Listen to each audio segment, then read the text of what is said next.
ನಮಸ್ತೆ, ವಿಶೇಷ ಕಾರ್ಯಕ್ರಮಕ್ಕೆ ಸ್ವಾಗತ. ನಾನು ವಿದ್ಯಾ ಮಲ್ನಾಡ್. ಸದ್ದಿಲ್ಲದೆ ಶುರುವಾಯ್ತಾ ಜೋಡೆತ್ತು ಕೋಟೆಯ ಕ್ಲೀನಿಂಗ್ ಕಾಮಗಾರಿ. ಒಂದೇ ಕಲ್ಲಿಗೆ ಎರಡು ಹಕ್ಕಿ ಗುರಿ. ಡಿಕೆ ಎಚ್ಡಿಕೆ ಪ್ರಾಬಲ್ಯಕ್ಕೆ ಕತ್ತರಿ. ಬಿಜೆಪಿಯ ಮಿಷನ್ ರಾಮನಗರ ಯೋಜನೆಗಳಿಗೆ ತಡೆ ನಿಜಾನ. ಡಿಕೆ ಎಚ್ಡಿಕೆ ಕೆಂಡ. ಜೋರಾಯ್ತು ಸೇಡಿನ ಕದನ. ಇದು ಹೊತ್ತಿನ ವಿಶೇಷ ರಾಮನಗರ ಶೋಲೆ. ವಾರದ ಹಿಂದೆ ರಾಮನಗರ ಯುದ್ಧ ಸದ್ದಿಲ್ಲದೆ ಶುರುವಾಗಿದ್ರ ಬಗ್ಗೆ ನಿಮಗೆ ಹೇಳಿದ್ವಿ. ಡಿಸೆಂಬರ್ 9ರ ನಂತರ ಈ ರಾಮನಗರದ ಪವರ್ ವಾರ್ ಜೋರಾಗುವಂತಹ ಎಲ್ಲಾ ಲಕ್ಷಣದ ಬಗ್ಗೆ ಕೂಡ ಮುನ್ಸೂಚನೆಯನ್ನ ಕೊಟ್ಟಿದ್ವಿ. ಈಗ ನಿರೀಕ್ಷೆಯಂತೆ ರಾಮನಗರದ ಶೋಲೆ ಯುದ್ಧ ಕಾವೇರ್ತಾ ಇದೆ. ಕನಕಪುರ ಬಂಡೆಯ ಕೋಟೆಯ ಬುಡಕ್ಕೆ ಡೈನಾಮೈಟ್ ಅನ್ನ ಇಟ್ಟು ಸಾಮ್ರಾಜ್ಯವನ್ನ ರಾಜಕೀಯವಾಗಿ ಅಲುಗಾಡಿಸೋದಕ್ಕೆ ಬಿಜೆಪಿ ಸ್ಕೆಚ್ ಹಾಕ್ತಾ ಇರೋದು ಸ್ಪಷ್ಟವಾಗಿ ಕಾಣಿಸ್ತಾ ಇದೆ. ಒಂದೇ ಕಲ್ಲಿಗೆ ಎರಡು ಹಕ್ಕಿ ಹೊಡೆಯೋ ಪ್ಲಾನ್ ಹಾಕೊಂಡಂತಿರುವ ಕಮಲಪಾಳ್ಯ ಜೋಡೆತ್ತು ಕೋಟೆಗಳ ಕ್ಲೀನಿಂಗ್ ಕಾಮಗಾರಿಯನ್ನ ಶುರು ಮಾಡಿಬಿಟ್ಟಿದೆ. ಡಿಕೆ ಎಚ್ಡಿಕೆ ವಿರುದ್ಧದ ಸೇಡಿನ ಕದನದ ಇನ್ಸೈಡ್ ಸ್ಟೋರಿ ಈ ಎಪಿಸೋಡ್ನಲ್ಲಿ. ಸದ್ದಿಲ್ಲದೆ ಶುರುವಾಯ್ತಾ ಜೋಡೆತ್ತು ಕೋಟೆಯ ಕ್ಲೀನಿಂಗ್ ಕಾಮಗಾರಿ. ಒಂದೇ ಕಲ್ಲಿಗೆ ಎರಡು ಹಕ್ಕಿ ಗುರಿ. ಡಿಕೆ ಎಚ್ಡಿಕೆ ಪ್ರಾಬಲ್ಯಕ್ಕೆ ಕತ್ತರಿ. ಬಿಜೆಪಿಯ ಮಿಷನ್ ರಾಮನಗರ ಯೋಜನೆಗಳಿಗೆ ತಡೆ ನಿಜಾನ. ಡಿಕೆ ಎಚ್ಡಿಕೆ ಕೆಂಡ.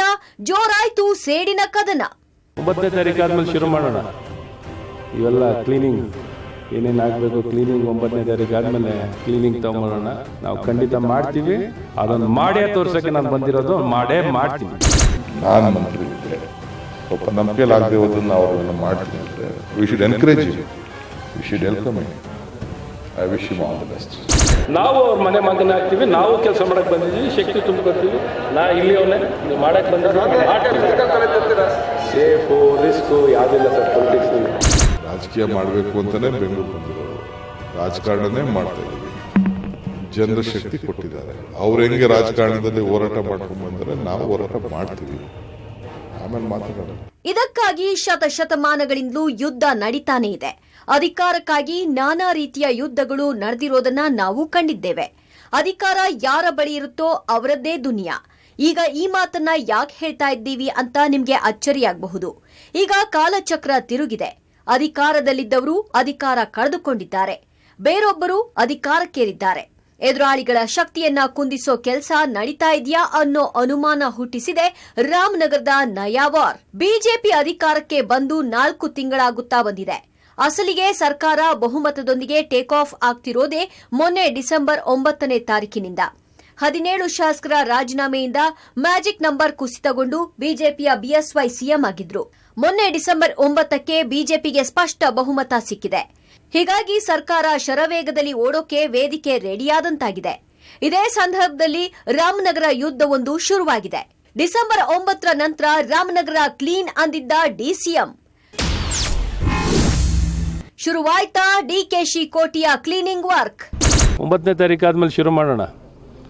ಇವೆಲ್ಲ ಕ್ಲೀನಿಂಗ್ ಏನೇನು ಆಗಬೇಕು, ಕ್ಲೀನಿಂಗ್ 9ನೇ ತಾರೀಕು ಆದ್ಮೇಲೆ ಕ್ಲೀನಿಂಗ್ ತಗೊಂಬರೋಣ. ಇದು ಡಿಸೆಂಬರ್ 7ನೇ ತಾರೀಕು ರಾಜ್ಯ ಸರ್ಕಾರದ ಉಪಮುಖ್ಯಮಂತ್ರಿ ಡಾಕ್ಟರ್ ಅಶ್ವಥ್ ನಾರಾಯಣ್ ಹೇಳಿರೋ ಮಾತು. ಇದನ್ನ ಹೇಳಿರೋದು ರಾಮನಗರದ ಭೂಮಿಯಲ್ಲಿ ನಿಂತ್ಕೊಂಡು.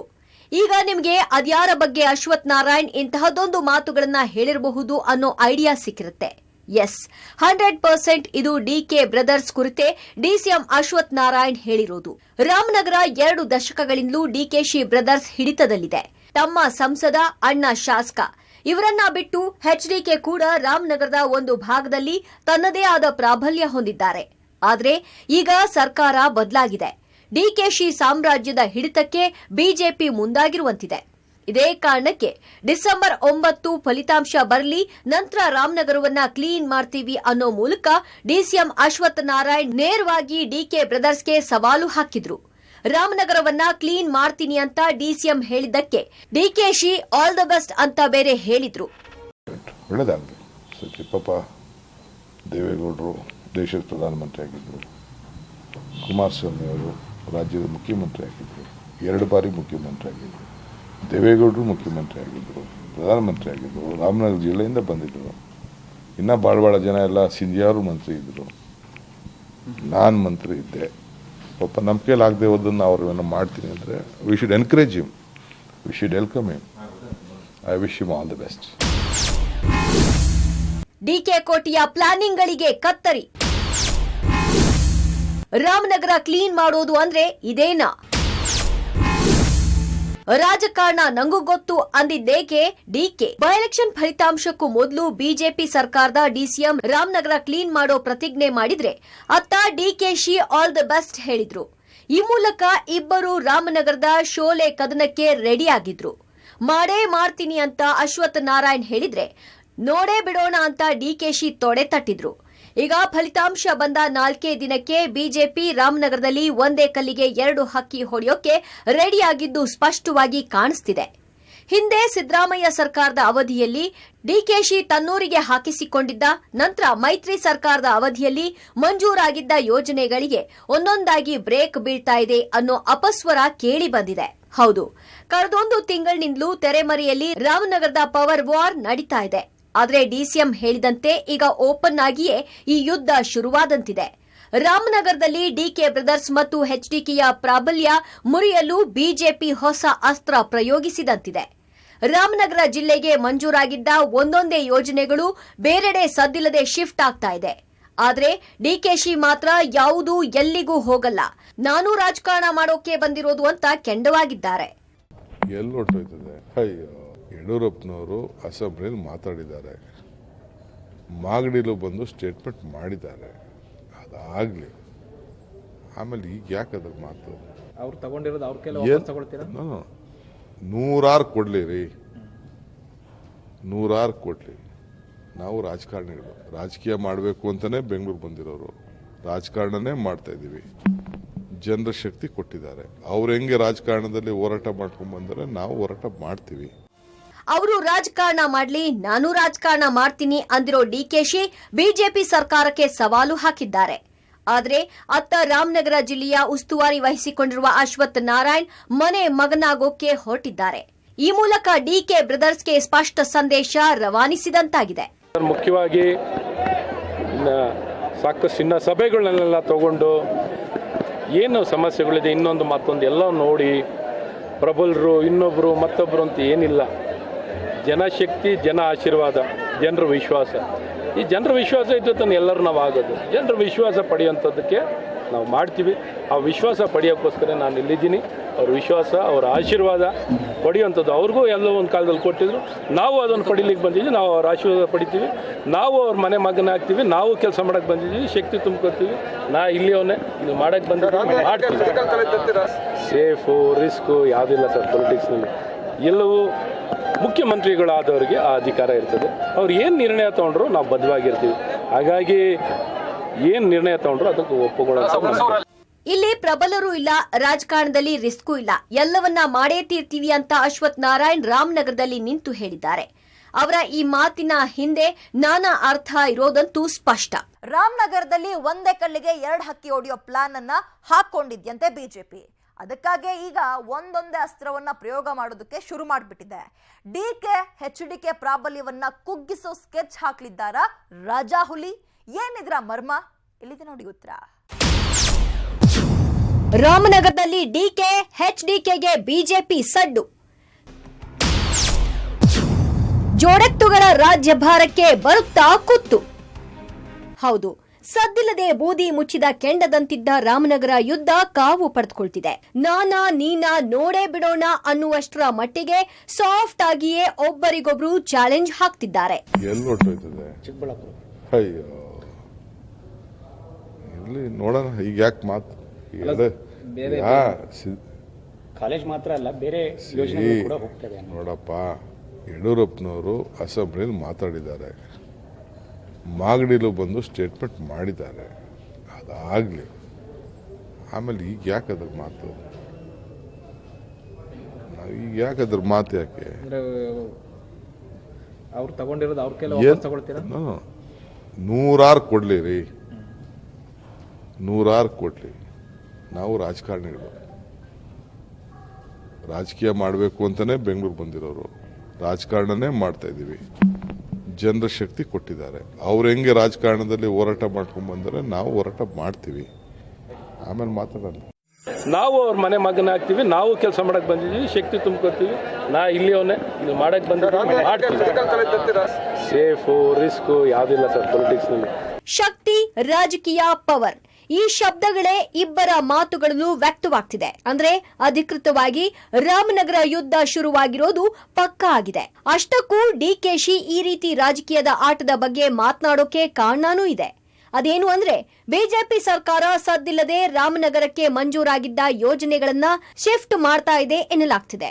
ಇಂತಹದ್ದೊಂದು ಗಂಭೀರ ಆರೋಪವನ್ನ ಕಾಂಗ್ರೆಸ್ ಮಾಡ್ತಿದೆ. ಈಗಾಗಲೇ ಡಿಕೆಶಿ ತನ್ನ ಕೋಟೆಗೆ ಮಂಜೂರು ಮಾಡಿಸಿಕೊಂಡಿದ್ದ ಮೆಡಿಕಲ್ ಕಾಲೇಜು ಚಿಕ್ಕಬಳ್ಳಾಪುರಕ್ಕೆ ವಾಪಸ್ ಶಿಫ್ಟ್ ಆಗಿದೆ. ಇದರ ಬೆನ್ನಲ್ಲೇ ಮತ್ತಷ್ಟು ಯೋಜನೆಗಳು ಶಿಫ್ಟ್ ಆಗ್ತಾ ಇವೆಯಂತೆ. ಈ ಬಗ್ಗೆ ಈಗಾಗಲೇ ಎಚ್.ಡಿ. ಕುಮಾರಸ್ವಾಮಿ ನೇರವಾಗಿ ಆರೋಪ ಮಾಡಿದ್ದಾರೆ. ಎಚ್.ಡಿ. ಕುಮಾರಸ್ವಾಮಿ ಟ್ವೀಟ್: ಯಡಿಯೂರಪ್ಪನವರೇ, ರಾಮನಗರ ಜಿಲ್ಲೆಯ ಅಭಿವೃದ್ಧಿಯ ದೃಷ್ಟಿಯಿಂದ ವಿವಿಧ ಅಭಿವೃದ್ಧಿ ಯೋಜನೆಗಳನ್ನ 2018ರ ಅವಧಿಯಲ್ಲಿ ಮಂಜೂರು ಮಾಡಿದ್ದೆ. ಆದರೆ ನನ್ನ ಮೇಲಿನ ವೈಯಕ್ತಿಕ ದ್ವೇಷಕ್ಕಾಗಿ ರಾಮನಗರವೂ ಸೇರಿದಂತೆ ಹಲವಾರು ಜಿಲ್ಲೆಗಳಲ್ಲಿ ಮಂಜೂರಾಗಿರುವ ಯೋಜನೆಗಳನ್ನ ತಡೆ ಹಿಡಿಯುವ ಮೂಲಕ ಜನರಿಗೆ ಅನ್ಯಾಯ ಮಾಡಬೇಡಿ. ಹೀಗಂತ ಟ್ವೀಟ್ ಮಾಡಿ ರಾಮನಗರ ವಿಚಾರದಲ್ಲಿ ಬಿಜೆಪಿ ಎಂಟ್ರಿ ಆಗಿರೋದನ್ನ ಖಚಿತಪಡಿಸಿದ್ದಾರೆ ಎಚ್ಡಿಕೆ. ಬಿಜೆಪಿ ಸರ್ಕಾರ ಡಿಕೆ ಎಚ್ಡಿಕೆ ಜೋಡಿ ಸೇರಿ ಮಂಜೂರು ಮಾಡಿಸಿದ ಯೋಜನೆಗಳಿಗೆ ಕೊಕ್ಕೆ ಹಾಕ್ತಿದೆ ಅನ್ನೋ ಗಂಭೀರ ಆರೋಪ ಮಾಡಲಾಗ್ತಿದೆ. ಯಾವೆಲ್ಲ ಯೋಜನೆಗಳಿಗೆ ಕೊಕ್ಕೆ? ಕನಕಪುರಕ್ಕೆ ಮಂಜೂರಾಗಿದ್ದ ಮೆಡಿಕಲ್ ಕಾಲೇಜು, ರಾಮನಗರಕ್ಕೆ ಮಂಜೂರಾಗಿದ್ದ ಚಿತ್ರನಗರಿ, ಅರ್ಕಾವತಿ ಶುದ್ಧೀಕರಣಕ್ಕೆ ಮಂಜೂರಾಗಿದ್ದ ಅನುದಾನ, ರಾಮನಗರಕ್ಕೆ ಕಾವೇರಿ ನೀರು ಪೂರೈಸೋ ಯೋಜನೆ, ನಲ್ಲಿಗುಡ್ಡೆ ಯೋಜನೆಗಳನ್ನ ತಡೆ ಹಿಡಿಯಲಾಗಿದೆ ಅನ್ನೋ ಆರೋಪ ಕೇಳಿ ಬಂದಿದೆ. ಆದರೆ ಇದಕ್ಕೆ ಈಶ್ವರಪ್ಪ ತಿರುಗೇಟು ಕೊಟ್ಟಿದ್ದಾರೆ. ರಾಮನಗರಕ್ಕೆ ಕೊಟ್ಟ ಯೋಜನೆ ಬಗ್ಗೆ ಕಾಂಗ್ರೆಸ್ ಜೆಡಿಎಸ್ ಅಂತ ನಾವು ಎಲ್ಲೂ ನೋಡಿಲ್ಲ. ರಾಜ್ಯದ ಅಭಿವೃದ್ಧಿಯಷ್ಟೇ ಮುಖ್ಯ.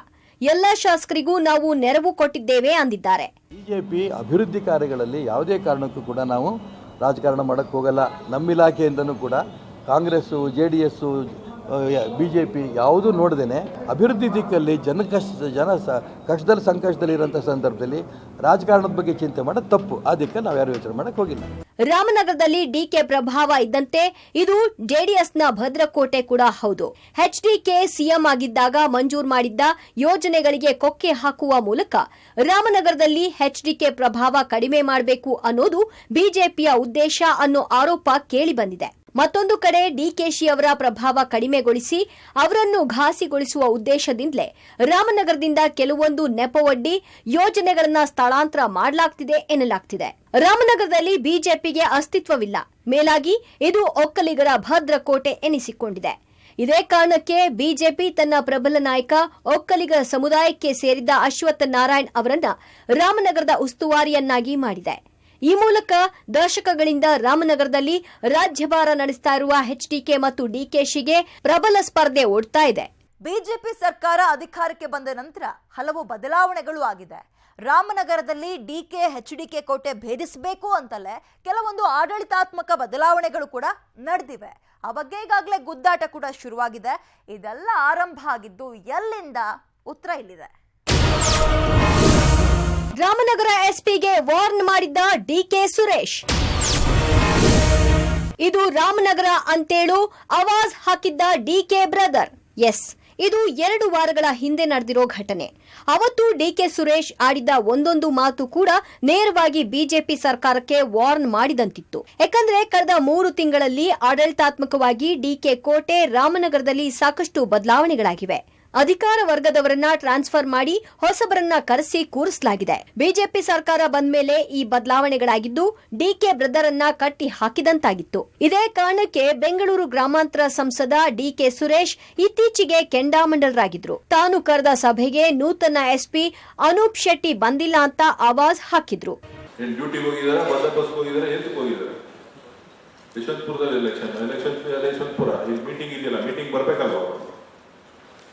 ರಾಮನಗರ ಜಿಲ್ಲೆ ಅಂತ ಹೇಳಿದ್ರು. ಬೆಂಗಳೂರು ಜಿಲ್ಲೆಯಲ್ಲಿ ಎಲೆಕ್ಷನ್ ಮಾಡಲಿ, ಇಲ್ಲಿ ಬಂದು ಮೀಟಿಂಗ್ ಅಟೆಂಡ್ ಮಾಡಕ್ಕೆ ಹೇಳಿ. ಬೇರೆಲ್ಲ ಮಾತಾಡಕ್ಕಾಗತ್ತೆ, ಮೀಟಿಂಗ್ ಅಟೆಂಡ್ ಮಾಡಕ್ಕಾಗಲ್ವಾ?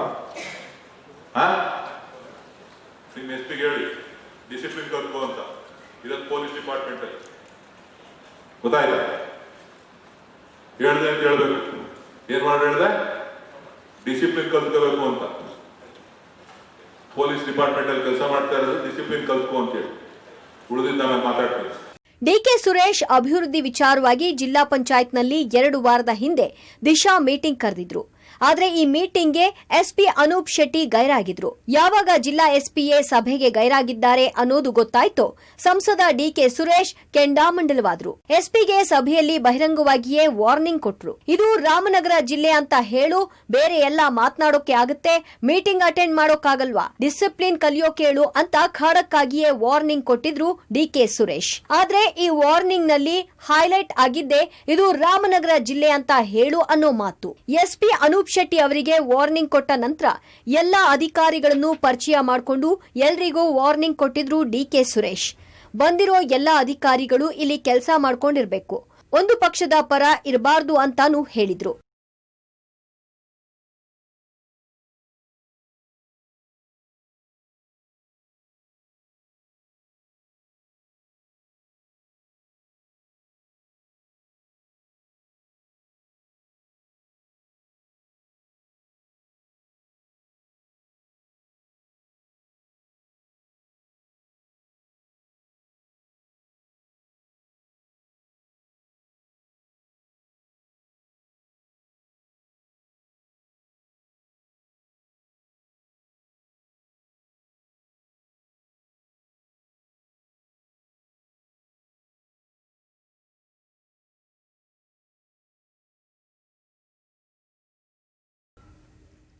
ನೀವು ಒಂದು ಪಕ್ಷದ ಪರ ಸರ್ಕಾರದ ಪರ ಕೆಲಸ ಮಾಡಬೇಡಿ ಅಂತೇಳೋ ಮೂಲಕ ಡಿಕೆ ಸುರೇಶ್ ಅವತ್ತು ಖಡಕ್ ಆಗಿಯೇ ಮಾತನಾಡಿದ್ರು. ಬಿಜೆಪಿ ಸರ್ಕಾರ ರಾಮನಗರದಲ್ಲಿ ಡಿಕೆ ಬ್ರದರ್ಸ್ಗೆ ಅಂಕುಶ ಹಾಕೋಕೆ ಹೊರಟಿದ್ದು ಈ ಮಾತಿನಲ್ಲಿ ಸ್ಪಷ್ಟವಾಗಿ ಗೋಚರಿಸುತ್ತಿತ್ತು. ಜಿಲ್ಲೆಯಲ್ಲಿ ತಮ್ಮ ಪವರ್ ಕಡಿಮೆಯಾಗ್ತಿದೆ ಅನ್ನೋದು ಗೊತ್ತಾಗಿಯೇ ಡಿಕೆ ಸುರೇಶ್ ಇಂಥ ಮಾತುಗಳನ್ನ ಆಡಿದ್ದು. ಬರೀ ಸುರೇಶ್ ಮಾತ್ರವಲ್ಲ, ಇದಕ್ಕೂ ಮೊದಲು ಡಿಕೆಶಿ ಕೂಡ ಇದೇ ಅರ್ಥ ಬರುವಂತೆ ಮಾತನಾಡಿದ್ರು. 100 ಅಧಿಕಾರಿಗಳು ಹೊಸಬರು ಬರಲಿ, ನಾನೇನು ದಂಧೆ ಮಾಡ್ತಾ ಇದ್ನಾ, ಇಲ್ಲಾಂದ್ರೆ ಏನಾದ್ರು ಇಲ್ಲಿಗಲ್ ಆಗಿ ಏನಾದ್ರು ಬಾರ್ಗಳು ನಡೆಸ್ತಾ ಇದ್ನಾ, ಇಲ್ಲಾಂದ್ರೆ ಏನಾದ್ರು ಇಸ್ಪೀಟ್ ದಂಧೆ ನಡೆಸ್ತಾ ಇದ್ನಾ, ಇಲ್ಲ ನಮ್ಮ ಫಾಲರ್ ನಡೆಸ್ತಾ ಇದ್ದೀರಾ.